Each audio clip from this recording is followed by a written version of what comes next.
देख रहे हैं सत्यहिंदी.com। सत्य हिंदी का एंड्रॉइड ऐप आ चुका है। उसको डाउनलोड करने के लिए आप इस वीडियो के डिस्क्रिप्शन में जा सकते हैं। वहां पे आपको एक लिंक मिलेगा जहां से आप ऐप को डाउनलोड कर सकते हैं। इसके अलावा इस ऐप को आप गूगल प्ले स्टोर से भी डाउनलोड कर सकते हैं। अब एक नजर डाल लेते हैं अब तक की खबरों पर। पश्चिम बंगाल में जनसभा को संबोधित करते हुए पीएम मोदी ने कहा कि ममता बनर्जी क्लीन बोल्ड हो चुकी हैं और उनकी टीम को मैदान छोड़कर जाने के लिए कह दिया गया है। पीएम ने कहा कि पश्चिम बंगाल के लोगों ने इतने चौके और छक्के लगाए हैं कि बीजेपी ने शुरुआती 4 चरणों में ही सेंचुरी लगा दी है। पीएम ने एक बार फिर दीदी और दीदी कहते हुए कहा कि अगर आप गुस्सा करना चाहती हैं तो मुझ पर करिए, आप मुझे गालियां दीजिए, लेकिन बंगाल की जनता का अपमान मत करिए। इसके साथ ही पीएम ने कहा कि बंगाल अब असल परिवर्तन चाहता है। बंगाल बीजेपी अध्यक्ष दिलीप घोष के शीतलकुची गोलीबारी पर विवादित बयान के बाद बीजेपी के एक और नेता ने उनके सुर में सुर मिलाया है। इंडिया टुडे के मुताबिक बीजेपी नेता राहुल सिन्हा ने कहा है कि शीतलकुची में 4 की जगह 8 लोगों की मौत होनी चाहिए थी। बता दें, राहुल सिन्हा हावड़ा से बीजेपी के टिकट पर चुनाव लड़ रहे हैं।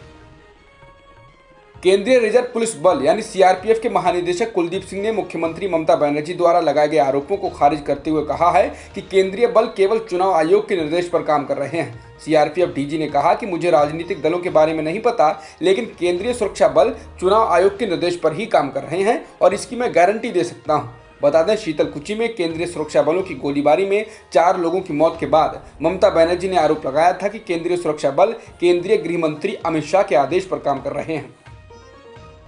पश्चिम बंगाल में एक ओर चुनावी रैलियां हो रही हैं और दूसरी ओर कोरोना संक्रमण के मामलों में जबरदस्त उछाल आया है। पश्चिम बंगाल की चुनावी रैलियों में गिने चुने ही लोग होते हैं जिन्होंने मास्क लगाया होता है और सोशल डिस्टेंसिंग तो नदारद होती ही है। ऐसे में संक्रमण के मामले बीते 1 महीने में 18 गुना बढ़ गए हैं। राज्य में अभी 15 दिन और चुनाव प्रचार होना है। ऐसे में अगर सावधानी नहीं बरती गई तो हालात बिगड़ सकते हैं। पश्चिम बंगाल में 10 मार्च को कोरोना के 241 मामले थे, जबकि 11 अप्रैल को ये 4398 पर पहुंच गए।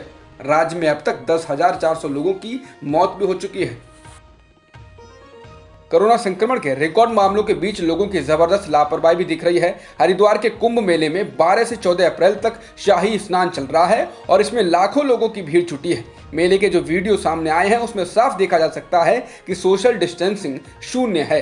हरिद्वार के मुख्य घाट हर की पौड़ी पर ये हालात दिखे हैं। सोमवार, मंगलवार और बुधवार को 3 बड़े स्नान यानी शाही स्नान होने हैं। इसमें बुधवार को 13 अखाड़े गंगा में डुबकी लगाएंगे। इसी बीच उत्तराखंड में रविवार को कोरोना संक्रमण के 1333 मामले सामने आए, जो इस साल का सबसे बड़ा आंकड़ा है। ऐसे समय जब कोरोना संक्रमण विकराल रूप ले चुका है और रोजाना संक्रमण के 1.5 लाख से ज्यादा मामले पिछले 24 घंटे में आए हैं, सुप्रीम कोर्ट भी इससे अछूता नहीं रहा। इसके आधे से ज्यादा कर्मचारी इस महामारी की चपेट में आ चुके हैं। इसे देखते हुए मामले की सुनवाई वीडियो कॉन्फ्रेंसिंग से करने का निर्णय लिया गया है। इसके साथ ही पूरे अदालत परिसर को सैनिटाइज किया जा चुका है। एक जज ने एनडीटीवी से कहा कि उनके स्टाफ और ज्यादातर लॉ क्लर्क को कोरोना संक्रमण हो गया है। कुछ जज पहले भी कोरोना की चपेट में आ गए थे, लेकिन वे स्वस्थ हो चुके हैं। गुजरात में कोरोना संक्रमण के बढ़ते मामलों को देखते हुए हाईकोर्ट ने बड़ी टिप्पणी की है। हाईकोर्ट ने कोरोना वायरस के संक्रमण को लेकर बन रहे हालात का स्वतः संज्ञान लिया और मीडिया में आ रही खबरों का हवाला देते हुए कहा कि राज्य स्वास्थ्य आपातकाल की स्थिति की ओर जा रहा है। चीफ जस्टिस विक्रम नाथ ने कहा कि न्यूज चैनल्स कोरोना को लेकर बेहद दुखद खबरों से भरे पड़े हैं और बुनियादी ढांचे की स्थिति बेहद खराब है और ऐसी दुश्वारियां हैं जिनका जिक्र नहीं किया जा सकता है। अदालत ने मीडिया रिपोर्ट्स के आधार पर कहा कि न केवल टेस्टिंग, बेड्स और आईसीयू की कमी है, बल्कि ऑक्सीजन की सप्लाई और जरूरी दवाओं की भी कमी है। कोरोना संक्रमण के बढ़ते मामलों के बीच महाराष्ट्र सरकार ने राज्य बोर्ड की 10वीं और 12वीं की कक्षाओं की परीक्षाओं को टाल दिया है। पहले ये परीक्षाएं इसी महीने के आखिर में होनी थी। 12वीं की बोर्ड परीक्षाएं 23 अप्रैल को तो 10वीं की 30 अप्रैल से होनी थी, लेकिन अब 12वीं की परीक्षाओं को मई के आखिर में तो 10वीं की परीक्षाओं को जून में कराया जाएगा। महाराष्ट्र की स्कूल शिक्षा मंत्री वर्षा गायकवाड़ ने कहा कि वर्तमान परिस्थितियां परीक्षा कराने के लिए अनुकूल नहीं है। आपका स्वास्थ्य हमारी प्राथमिकता है।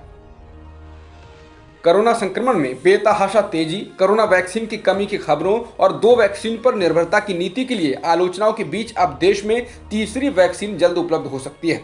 कोरोना वैक्सीन की सिफारिश करने के लिए बनी विशेषज्ञ कमेटी यानी एसईसी ने रूस की कोरोना वैक्सीन स्पुतनिक वी के आपात इस्तेमाल की सिफारिश की है। मॉडर्ना और फाइजर के बाद सबसे ज्यादा प्रभावी वैक्सीन स्पुतनिक वी 91.6% रही है। स्पुतनिक वी के लिए भारत की दवा बनाने वाली कंपनी डॉक्टर रेड्डीज लेबोरेटरीज ने करार किया है। भारत में पिछले एक दिन में 1,68,912 कोरोना संक्रमण के नए मामले दर्ज किए गए हैं और 904 लोगों की मौत भी हुई है, जिसके साथ ही देश में कुल सक्रिय मामले 12 लाख के पार हो गए हैं और मरने वालों का आंकड़ा भी 1,70,000 के पार हो चुका है। फिलहाल 10 करोड़ 45 लाख से अधिक लोगों को वैक्सीन की डोज भी लगाई जा चुकी है। देश में सबसे अधिक कोरोना प्रभावित राज्य महाराष्ट्र में लॉकडाउन लगाने को लेकर फैसला बुधवार 14 अप्रैल के बाद लिया जाएगा। रविवार को कोविड-19 टास्क फोर्स की अहम बैठक के बाद प्रदेश के स्वास्थ्य मंत्री राजेश टोपे ने ये बात कही। टोपे ने कहा कि बैठक में इस बात पर चर्चा की गई कि अगर लॉकडाउन लगाया जाएगा तो कितने वक्त के लिए होगा, प्रदेश की अर्थव्यवस्था पर इसका क्या असर होगा और कितना असर पड़ेगा। महाराष्ट्र में हुई टास्क फोर्स की बैठक में कहा गया कि राज्य में तेजी से अस्पतालों में बेड्स भरते जा रहे हैं, जो चिंता का विषय है। बैठक में राज्य के स्वास्थ्य सचिव ने जानकारी दी कि 20,250 आईसीयू बेड्स में से लगभग 75% बेड्स भर चुके हैं, जबकि 67,000 ऑक्सीजन बेड्स में से 40% बेड्स भर चुके हैं। करीब 11 से 12 जिले ऐसे हैं जहां पर बेड्स ही नहीं बचे हैं। हालात ये बताए जा रहे हैं कि नंदुरबार में रेलवे बोगी में आइसोलेशन बेड्स तैयार किए गए हैं।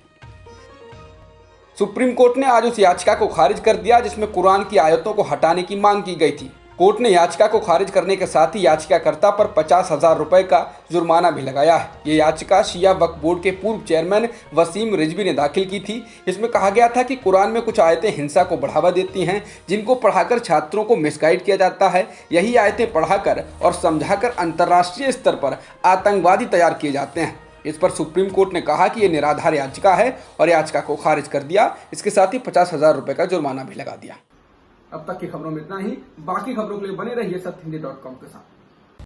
सत्य हिंदी का ऐप डाउनलोड करें गूगल प्ले स्टोर पर।